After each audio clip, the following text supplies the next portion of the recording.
নির্মম আঘাত করা হয়েছে, জনতার উপরে যে নির্বিচারগুলি চালানো হয়েছে সেটাকে আমরা নিন্দা জানাই। নিপীড়নের বিরুদ্ধে শিক্ষক সমাজ এই ব্যানারে আজকে আমরা এখানে উপস্থিত হয়েছি। আপনারা জানেন যে মৌন মিছিল নিয়ে আবারও আমরা শহীদ মিনারে যাব।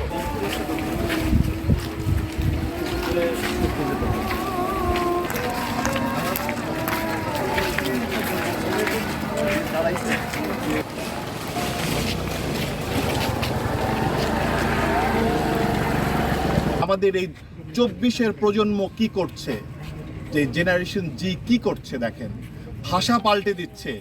এতদিন নিপীড়নের বিরুদ্ধে শিক্ষক সমাজ এই ব্যানারে বিগত জুলাই মাসে যে হত্যাকাণ্ড হয়েছে, যেটাকে জুলাই হত্যাকাণ্ড হিসেবে আমরা চিহ্নিত করেছি, সেই জুলাই ম্যাসাকারকে সামনে রেখে জাহাঙ্গীরনগর বিশ্ববিদ্যালয়ের সাধারণ শিক্ষকরা নিপীড়নের বিরুদ্ধে শিক্ষক সমাজ ব্যানারে আজকে আমরা শহীদ মিনার